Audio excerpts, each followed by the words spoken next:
invito a que abra su Biblia en San Juan capítulo 17, verso 6, y vamos a leer hasta el versículo 9. Vamos a escuchar esas palabras de Jesucristo tan hermosas para con su iglesia, para con su pueblo. Dice la palabra del Señor en San Juan capítulo 16, versículo 17, capítulo 17, versículo 6. He manifestado tu nombre a los hombres que del mundo me diste. Tuyos eran y me los diste, y han guardado tu palabra. Ahora han conocido que todas las cosas que me has dado proceden de ti. Porque las palabras que me diste les he dado, y ellos las recibieron, y han conocido verdaderamente que salí de ti, y han creído que tú me enviaste. Yo ruego por ellos, no ruego por el mundo, sino por los que me diste, porque tuyos son. Dios del cielo y de la tierra, te doy muchas gracias por tu misericordia y por tu fidelidad con tu palabra. Te quiero suplicar que tu Espíritu Santo sea derramando, Señor, más de esta gloria, Señor. Habla, ministranos, redargúyenos, Señor. Trata con nuestra vida conforme a tu voluntad, como tú quieras. Yo te doy gracias, pues, Señor, en Cristo Jesús. Amén y amén. Me siento. Es interesante cuando uno mira el proceso de Jesús acá en esos 3 años de ministerio. Cualquier persona que analice, que sea como un poco analítico respecto a la palabra, podría decir que se podría identificar con las palabras de el máximo sacerdote de la Iglesia Católica en este momento, que dice que la cruz de Cristo fue el gran fracaso del Evangelio, que Jesús fracasó en la cruz del Calvario. Cualquier persona cuando mira los últimos días de Jesús podría llegar a esa conclusión: Jesús fracasó. ¿Por qué? Porque cuando tú miras, ni siquiera los fariseos creían en él, los sacerdotes no creían en él. De hecho, todavía no creen en él. Los que eran los sacerdotes, los sumos sacerdotes y encargados, que eran los saduceos, los encargados del templo, tampoco creyeron en él. Más fácil lo crucificaron. Cualquier persona que observe esos 3 años y ese final de la vida de Jesús puede decir: Jesús fracasó. En la predicación anterior veíamos cómo Jesús veía su glorificación en medio de la cruz, pero cualquier persona que externamente lo mirara podría decir: Jesús fracasó. Y aquí vemos a Jesús en su última noche con 11 personas, porque ya Judas se abrió el parche, ya Judas se fue, ya Judas salió de ahí. Ya estamos hablando de 11 personas por las cuales Jesús está orando. Y esas 11 personas representan en este momento toda su esperanza. 3 años para impactar el mundo entero, para impactar las naciones, y lo vemos al final con 11 personas. Si lo medimos en términos humanos, si lo medimos en términos cuantitativos, falló. 11 seguidores para poder impactar todo el mundo, para poder impactar todas las naciones. Jesús se reúne con esos 11 y empieza a dar las características importantes que esas 11 personas debían tener, y cómo Él viene y los envía. Entonces, aquí viene y asegura que a esos 11 personajes, a esos 11 que llamamos hoy en día los apóstoles, los discípulos, y que más adelante vuelven y se conforman 12 con el apóstol Pablo, ¿verdad? Vuelven y se conforman los 12 del apostolado, los 12 apóstoles de Jesucristo. Pero en estos 11 hombres viene y dice Jesús: he manifestado tu nombre a los hombres que del mundo me diste. ¿De quién está hablando? De esos 11. A esos 11 que tú me diste, yo les manifesté tu nombre. Escuche qué hermoso como suena eso. Yo les manifesté tu nombre. Ahora, ¿cómo así que les manifesté tu nombre? Ese texto bíblico lo han utilizado muchas sectas y muchas religiones para decir que es que, si ve, es que esos 11 hombres supieron que el nombre de Dios era Jehová. Y con eso ya lo cortan a uno, como que acaban con cualquier posible manifestación de Dios a estos hombres. Y no, obviamente cuando estamos hablando de que a estos 11 yo les manifesté tu nombre, estamos hablando de mucho más que simplemente un título. El nombre de Dios es Jehová, y por eso todo el que diga que el nombre de Dios es Jehová y con eso va a ser salvo, no.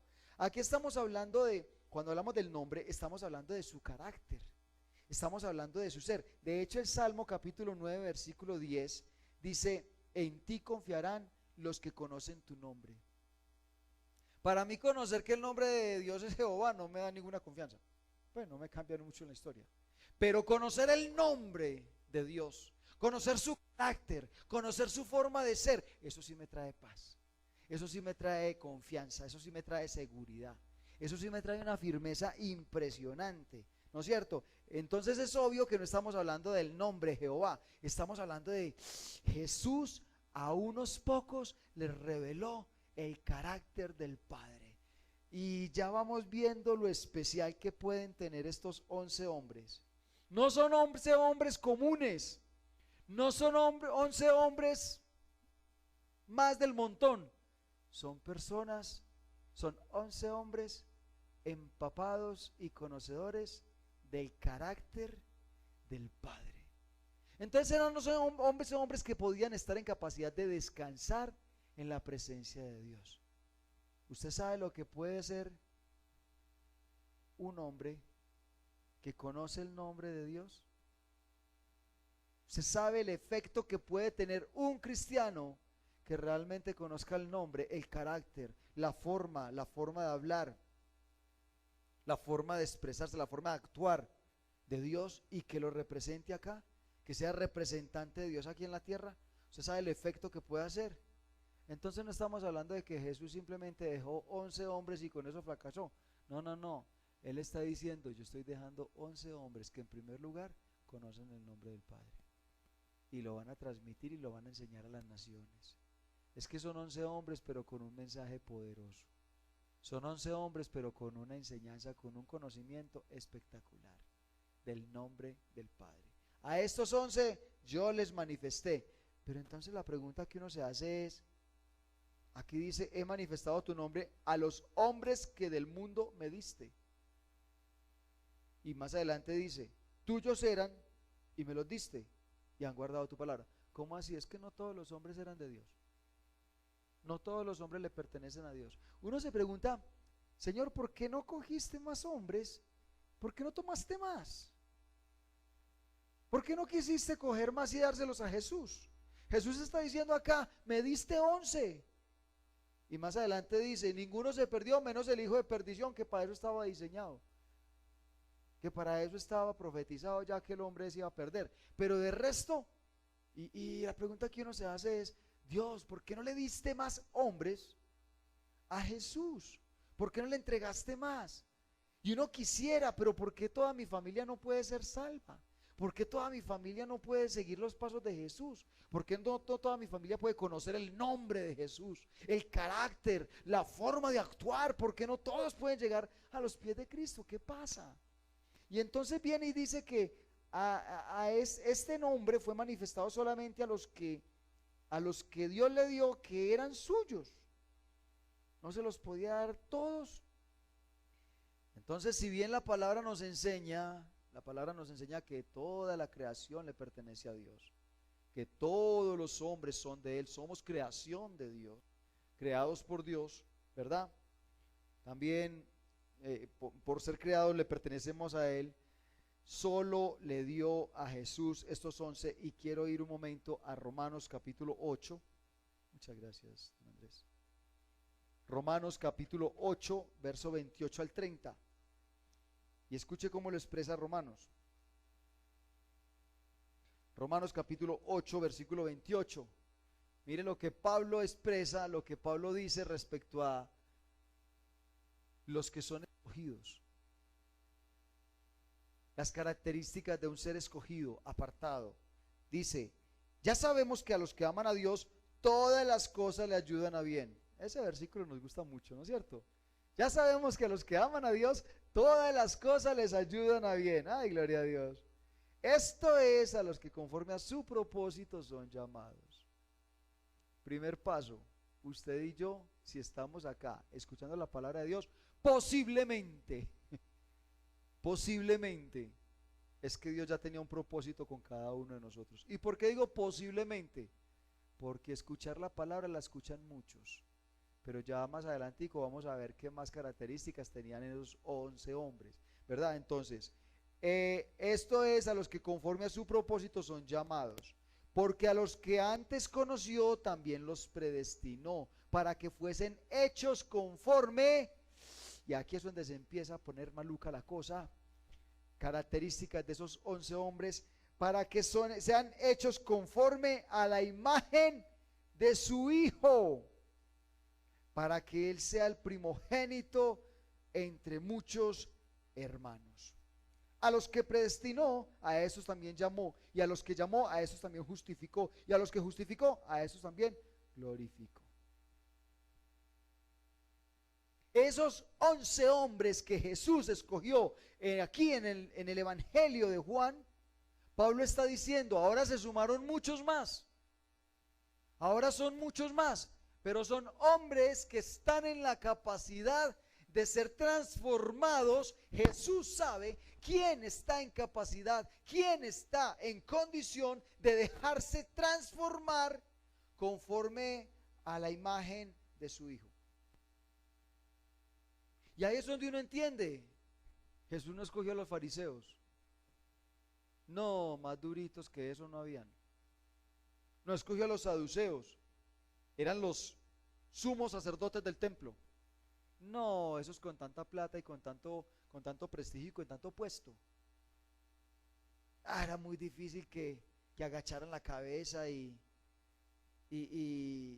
se dejaran formar a la imagen del que los creó, a la imagen de Jesús. Era muy difícil. Usted cuando iba a ver a un saduceo, a un fariseo, lavándole los pies a unos mugrosos discípulos que eran pescadores. Piensen en eso. ¿Cuándo los iba a ver ustedes descendiendo a esa postura, a la postura del servicio? Y mire, es interesante porque es que eso es lo que observó Jesús. Jesús no observó las megas iglesias, no observó que, wow, cuántas personas tiene esta iglesia, cuántas personas están escuchando la palabra y todos, amén. No, Jesús decía, estos 11 están en capacidad de ser a mi imagen, de hacer lo que yo hago, de tener humildad, de dar al necesitado, de compartir. Y me encanta estar predicando, discúlpenme que haga la connotación, pero me encanta estar predicando este texto bíblico y que el Señor me regale este texto bíblico después del nombramiento, del ordenamiento del domingo. Porque le pido al Señor que siga guardando nuestro corazón, que siga guardando mi corazón, que siga guardando el corazón de cada uno de los líderes de esta iglesia. Porque cada día nos convertimos más en servidores públicos, en servidores de la iglesia. Pero cada día se nos olvida más lo que significa esa palabra, servidor público, servidor. Nos llega ese título, ya nos creemos un saduceo, sumo sacerdote del templo. Nos nombran líderes de X, no, es que yo soy el segundo del pastor. Y ya con eso se nos olvida ser creados a la imagen de Jesús. ¿Cuál es una iglesia exitosa? ¿Cómo es una iglesia exitosa? Una iglesia donde todos se parecen a Jesús. No es una iglesia que crece en número, es una iglesia donde todos se quieren parecer a Jesús. Amén. Gloria a Dios por eso. Esos hombres tenían esas características especiales. La primera característica, conocieron, según Jesús, conocieron el nombre, conocieron el carácter del Padre. La segunda característica, eran personas capacitadas para dejarse formar en humildad y escuche bien esa palabra, humildad, conforme a la imagen de Jesús. A esos 11 volvemos otra vez a nuestro evangelio de Juan, ¿verdad? Allí en el capítulo 17, a esos hombres también, a esos 11 hombres dice, he manifestado tu nombre a los hombres que del mundo me diste, tuyos eran y me los diste, y han guardado tu palabra. Otra característica importante de esos 11 hombres es ¿cuál? Que están en capacidad de guardar la palabra. Estaban en capacidad de guardar la palabra. ¿Y guardar la palabra qué significa? Coger, cerrar la Biblia, ponerla en la biblioteca y todos los días desempolvarla, porque eso es guardarla. Eso es guardarla. O guardarla es ponerla así abierta en un púlpito allá en la casa y ponerle un plastiquito encima para que no se, para que se guarde, para que no se vaya a empolvar. Y si la abren el Salmo 91, eso como que emana alguna cosa ahí rara, y entonces como que tiende a mantener el ambiente. Yo no sé, créame que yo he visto unas casas donde hay unas garroteras impresionantes y es exactamente donde está la Biblia ahí abierta. Como que eso no sirvió, no está emanando, pero está emanando poco está sirviendo la situación. La palabra guardar aquí es conservar. La palabra aquí guardar es vigilar sobre, preservar. Era cuando los soldados custodiaban a. ¿Recuerda la historia de Pedro en la cárcel? 2 soldados, uno al lado y lado, dentro de la celda. 4 soldados abajo, fuera de la celda. Y dice que de ahí para abajo, eso era un boleo de soldados impresionantes. ¿Qué estaban haciendo? Guardando, vigilando, preservando, ¿verdad? Guardar de pérdida, que no se le fuera a perder Pedro, y se les perdió. No se supo cómo, pero Pedro de un momento a otro se paró, se cayeron las cadenas, él se puso las sandalias, se fue detrás del ángel, y cuando nos piensa, Pedro es que se vio en la calle. ¿Cómo pasó toda esa guardia? Era una guardia que no guardó. Ok, entonces guardar es custodiar, guardar de pérdida o de daño, mantener el ojo sobre. Entonces, ¿cómo es una iglesia exitosa? Ya vimos que la iglesia exitosa no es la que tiene gran cantidad de seguidores. Uno se puede sentir contento y gozoso cuando está asistiendo a una iglesia que primero conoce el carácter y está conociendo el temperamento, la forma de actuar de Dios. Segundo, se está pareciendo a Dios cada día más. Se está pareciendo más a Jesucristo, está siendo formada la imagen de Jesús. Pero en tercer lugar, es una iglesia que tiene los ojos puestos en la palabra. O sea, que cuando sale de acá, está todo el tiempo mirando dónde le dan chico para poner la palabra por obra. Dónde le dan oportunidad, no solamente para hablarla, sino para practicarla. Cuando se encuentra ahí en esa situación laboral y le dicen, venga, no, colabore, me diga que eso no fue así, hermano, porque es que mire, es la oportunidad perfecta para decir la verdad. Ay, qué dolor. Y me voy a echar de enemigos unos cuantos y, ay, entonces, ¿qué hacemos? No, pues que complique. Sí, es una iglesia, la iglesia exitosa entonces no es la que crece en número, tampoco la que crece en conocimiento. Y escúcheme bien esto, iglesia, porque nosotros tendemos, la iglesia acá en el norte de Antioquia tiende a crecer en el conocimiento de la palabra.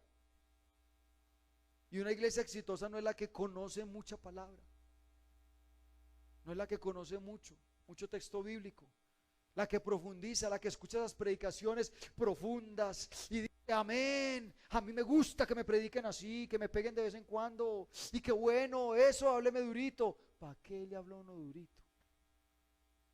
De igual forma no va a obedecer. Una iglesia exitosa no es la que le hablan durito y dice amén, no, es la que dice, listo, hoy mismo lo pongo por obra, hoy mismo lo practico.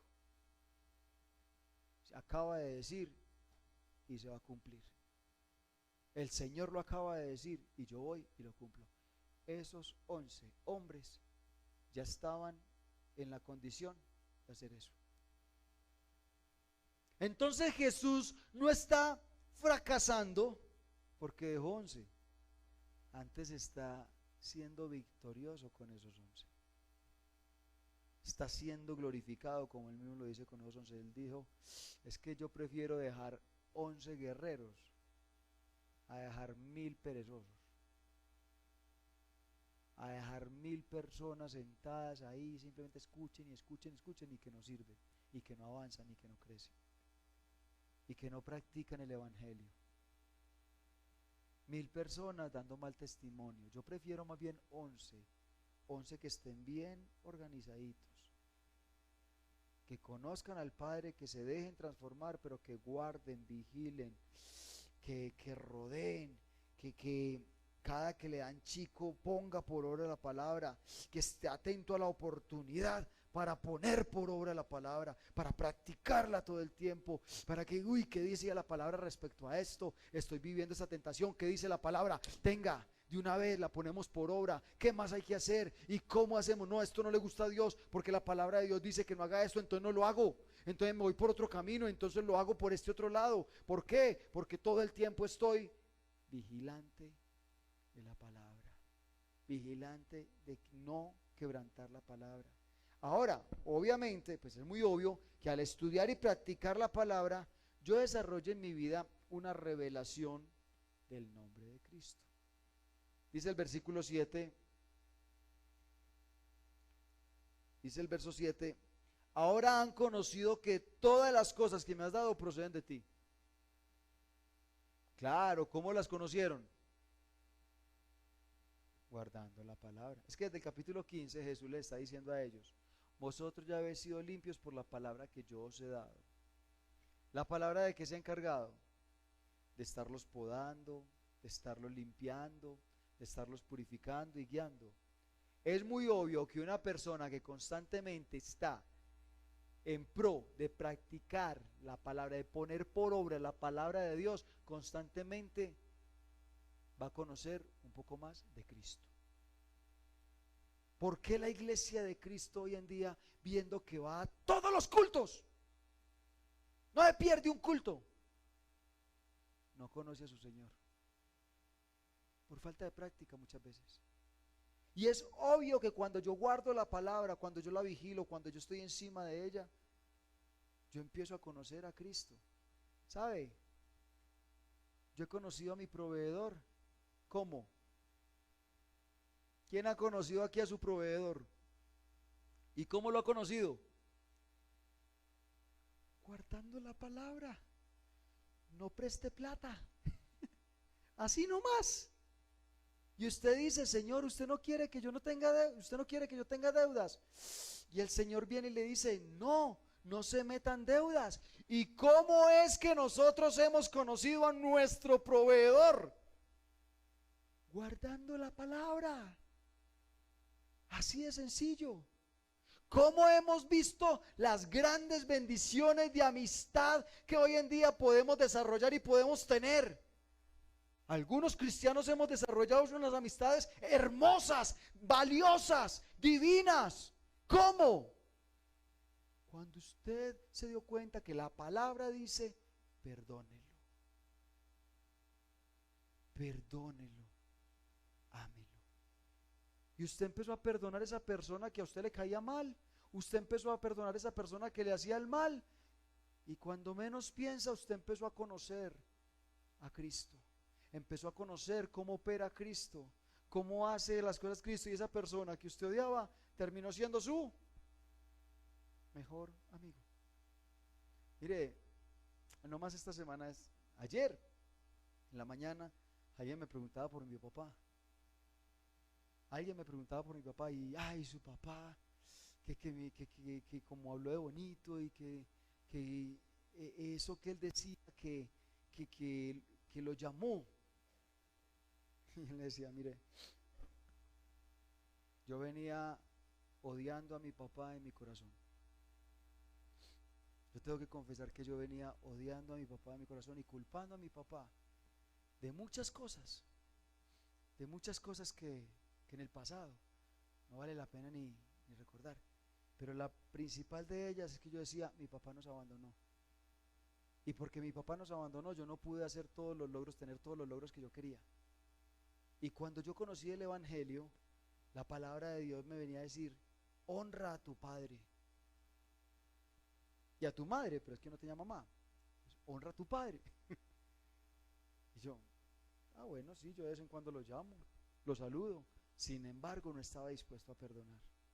Perdona a tu papá. Y yo, no, no, no, no. Y cuando yo ya llevaba mucho tiempo, llevaba unos 5 años tal vez aquí en Entre Ríos, hubo una época tan dura, tan difícil, de tanta rebeldía y de tanto pecado dentro de la misma iglesia. La iglesia estuvo a punto de destruirse por todo el pecado que se estaba viviendo, por todo lo que se estaba pasando. Estábamos en una época crítica de la iglesia y yo quería tirarlo todo y salir corriendo. Yo estaba deprimido, mi familia estaba mal, todo estaba mal, todo andaba mal, la economía andaba mal, de la iglesia, de la casa, todo. Y el Señor lo único que me decía es, honra a tu padre. Y yo, pero ¿qué tiene que ver eso?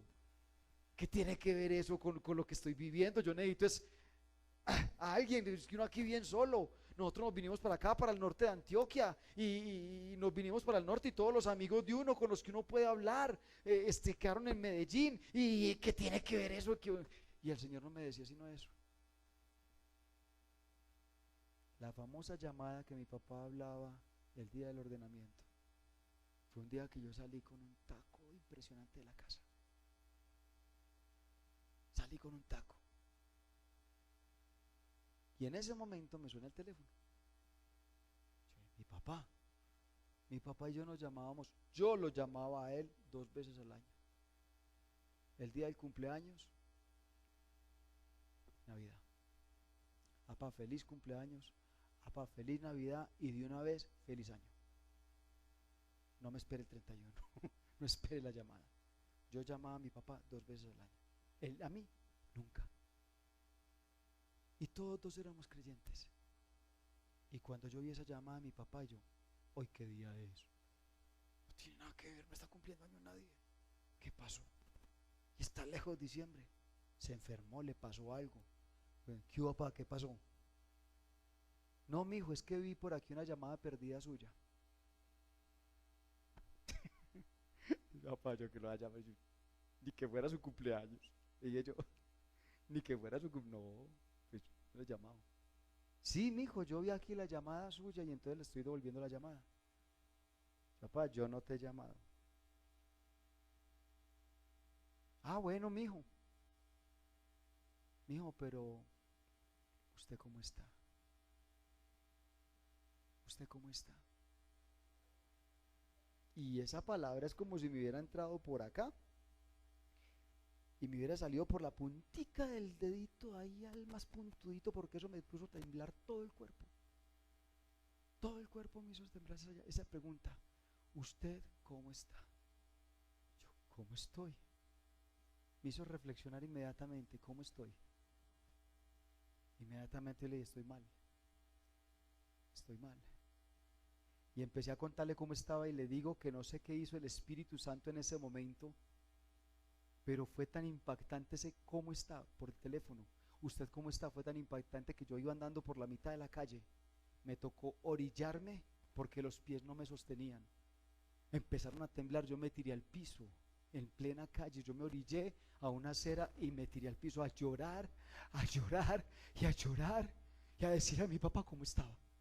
Papá, es que esto es muy horrible, es que yo no sé cuál es el propósito de Dios con nosotros, yo no entiendo el ministerio al que Dios me llamó, yo no entiendo qué estoy haciendo acá, si es que yo me equivoqué, qué es lo que pasó, por qué me está pasando esto, te está destruyendo todo esto, yo siento que mi ministerio fracasó y esto y lo otro. Y empieza a orar mi papá, por teléfono empieza a orar. Yo no escuchaba las palabras con las que mi papá oraba. ¿Sabe qué escuchaba yo de parte del Espíritu? Te dije que guardaras la palabra, te dije que lo honraras, porque esos son los brazos que yo voy a utilizar para levantarte, porque esos son los brazos que yo voy a utilizar para consolarte. Y yo, ¿pero por qué esos brazos? ¿Por qué no pueden ser otros? Porque esos son los brazos que yo escogí y están preparados para levantarte a ti. Honra a tu padre. El día que yo empecé a honrar a mi papá fue ese día. Y créame, he vivido una vida en bendición y he conocido a un Dios que respalda, que protege, que guarda. He visto, realmente como lo contaba el domingo pasado, he visto a Dios abriendo el mar para que yo camine, desde el día que yo decidí honrar a mi Padre. Mi ministerio cambió ese día, el día que yo decidí guardar la palabra, obedecer a la palabra de Dios. Y uno diría, ¿qué tan difícil es eso? Mucho.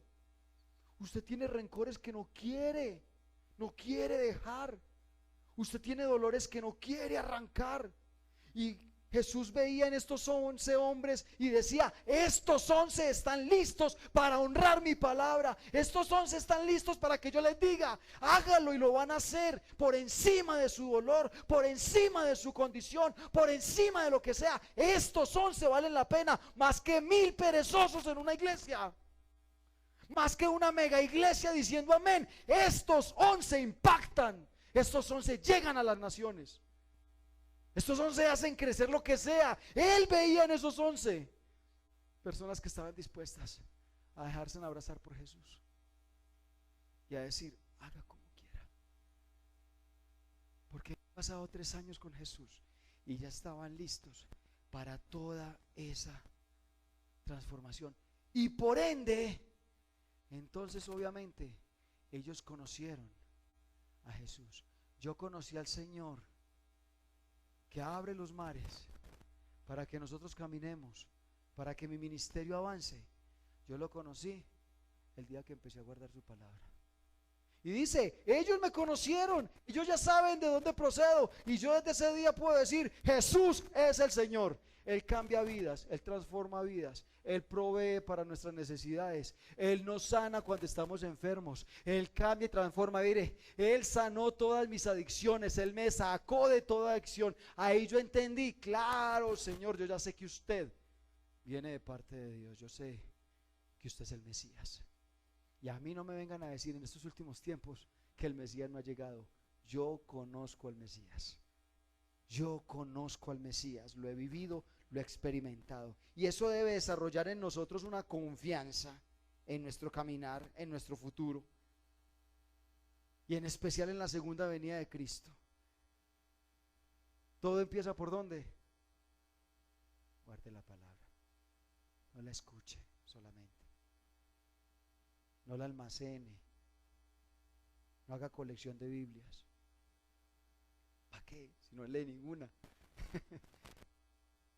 Guarde la palabra y usted va a conocer al Maestro. Usted va a conocer al Mesías. Eso te hace discípulo de Jesús, porque empiezo a ver a Dios a través de Jesús. Oigo a Dios a través de sus palabras, a través de lo que Jesús. Empiezo a conocer a Dios y empiezo a conocer el carácter de Dios a través de Jesús cuando empiezo a guardar la palabra de Jesús. Y lo más hermoso y lo más precioso de estos 11 hombres que estaban entonces, en primer lugar, que ya conocían el carácter del Padre. Segundo, que estaban preparados para dejarse transformar a la imagen de Cristo. Y tercero, que guardan la palabra. Que guardan la palabra y la ponen por obra, que no ven la oportunidad para ponerla por obra, para practicarla. Y por ende, cuarto lugar, entonces conocen a Cristo, conocen a su proveedor, conocen a Jehová Shalom, conocen a Jehová Jireh, conocen a Jehová Sebaot, conocen a Jehová en todas las áreas de su vida. Empiezan a conocer a Cristo como lo mejor de su vida. ¿Qué sucede con esos 11 personajes? Viene Jesús en el versículo 9 y remata diciendo, yo ruego por ellos, no ruego por el mundo. Escuche qué exclusividad. Yo ruego por ellos, no por el mundo, sino por los que tú me diste, porque tuyos son. Wow, yo no me puedo imaginar a esos 11 hombres sentados a la mesa con Jesús, escuchando a Jesús hablar con el Padre en forma directa, en línea directa ahí escuchándolo y diciendo, Señor, mira, yo no te voy a orar por ninguno más, te voy a orar por estos 11. Te voy a orar por estos 11. Solo por esos 11. Pero venga, ¿cómo así? Jesús ora por los que guardan su palabra. En todo este texto bíblico hay una confianza que está siendo depositada en cada discípulo. Hay una confianza que está siendo depositada en cada discípulo. ¿Por qué? Porque Jesús veía su obra completa y absolutamente realizada. Completa y absolutamente realizada en aquellos 11 hombres.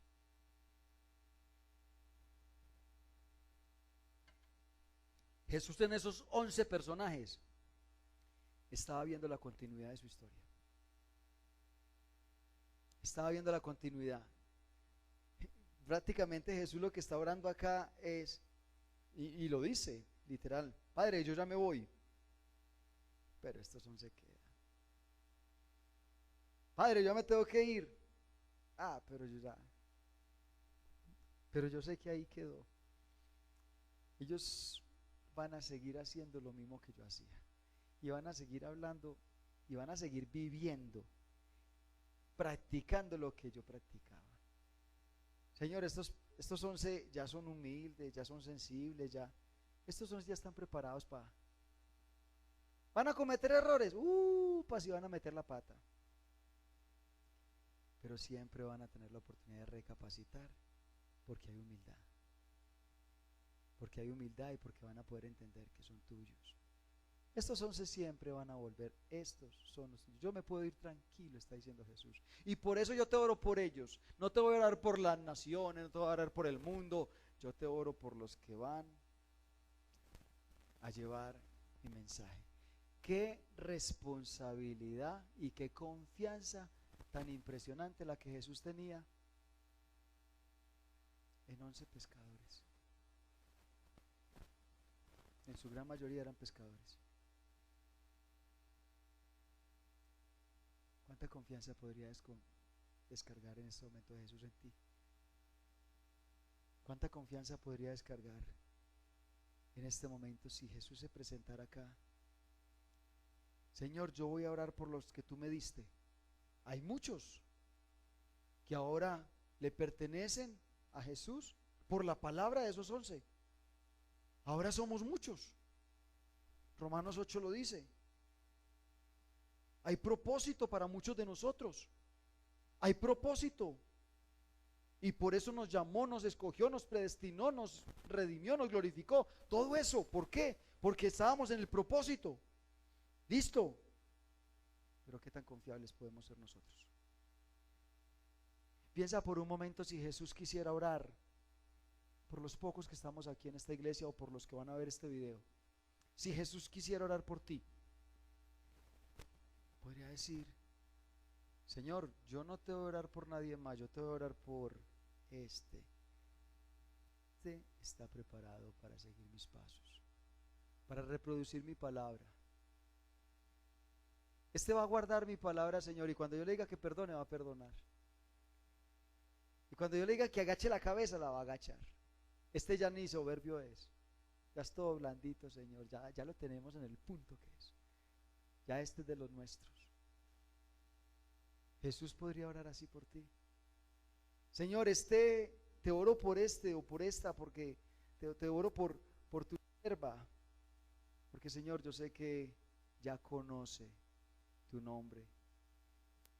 Y es una persona que conoce también el nombre de Cristo. Sabes, cuando tiene problemas ya no acude a los pagadiarios, ya no acude allí, ya acude a mí. Y le gusta conocer mi nombre, le gusta conocer cómo opero yo. Ya ella está capacitada para llevar ese nombre a muchas personas, para contar testimonios toda la noche si es necesario, para que la gente glorifique el nombre tuyo. Señor, ella ya es de las mías. ¿Podría dar Jesús así? ¿Podría descargar esa confianza en ti? Podría decir, Señor, vea, ya podemos enviarla, que vaya y trabaje. No se va a dejar contaminar ahí en el trabajo, hágale. Mandémosla, Señor. metámosla en esa empresa, démosle prosperidad que ya la plata no la va a dañar. Qué rico que el Señor pueda obrar así por nosotros. Señor, dale lo que quiera, que ya no le va a dañar el corazón, ya no lo va a afectar. Se podría pensar que los logros de Jesús fueron pocos. Aún los principales sacerdotes le rechazaban. Pero ¿qué encontró Jesús en esos 11 personas que guardaban su palabra? Y lo único que yo puedo decir es, yo quiero ser uno más de esos 11. Le quiero invitar a que usted cierre sus ojos.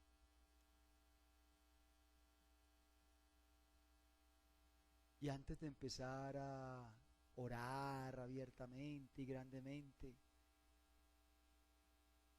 solamente dígale a Jesús, yo quiero ser uno de esos 11. Señor, yo quiero pertenecer a los tuyos. Señor, mírame y si tienes que cambiar algo, cámbialo ya, para que yo pueda pertenecer y sentarme a esa mesa contigo. Yo quiero sentarme a esa mesa y si todavía hay dolor, quita lo que tengas que quitar, lo que esté impidiendo que tú y yo nos podamos relacionar en esta mesa, quítalo, que salga de la mesa lo que está impidiendo nuestra intimidad, pero que no salga yo. Yo no quiero ser un Judas. Que cuando tú me confrontes con mi iniquidad, con mi pecado, yo simplemente pueda decir, heme aquí, aquí estoy, Señor, lo dejo. Señor, que tú puedas confiar en mí, una misión. Señor, que yo sea la muestra de que tu obra aquí en la tierra valió la pena. Que tu sangre derramada en la cruz valió la pena, Señor, que yo sea la evidencia de que tú moriste por algo grande. Heme aquí, Señor, llámame a mí, vuelve a darme la oportunidad. Si alguna vez tú me hablaste en tu palabra y yo no la guardé, si alguna vez me dijiste que dejase algo y yo no lo dejé, si alguna vez me invitaste a participar de algo y yo no participé, yo te suplico, Dios, dame una nueva oportunidad. Dame una nueva oportunidad de pertenecer. Pero si hay que perdonar, Señor, que yo no me estanque siempre en el mismo punto donde tú me dices que perdone. Si hay que abandonar y renunciar, que yo no me estanque siempre en la misma parte donde hay que abandonar y renunciar. Que yo sea la evidencia de que tu cruz valió la pena, de que tu obra valió la pena, y que así como esos 11 iban a ser de impacto a las naciones, que hoy mi vida también sea de impacto para muchas multitudes. Llévame, Señor, llévame al Calvario. Cada que yo tenga que renunciar, cada que yo tenga que dejar para ser más como tú, llévame a la cruz y muéstrame que tú lo hiciste primero por mí, que tú lo hiciste por amor a mí, que tú no escatimaste nada y por ende yo puedo dejar y por ende yo puedo abandonar para ser más como tú. Prepara mi corazón para ser más a la imagen tuya. Confía una vez más en mí. Confía una vez más en que yo te voy a obedecer, en que yo voy a aceptar tu palabra, tus dichos. Confía en mí, Señor, te lo suplico, te lo ruego, Dios. Heme aquí. Una vez más, dame tu oportunidad. Dame la oportunidad, Señor. Dame la oportunidad, Señor, de ser más como tú, Dios. Gracias, Jesús. Ayúdame a renunciar, Señor. Si acaso se me olvida, si acaso se me escapa, Oh Señor, si acaso se me nubla mi pasión en mi mirada, llévame, Señor,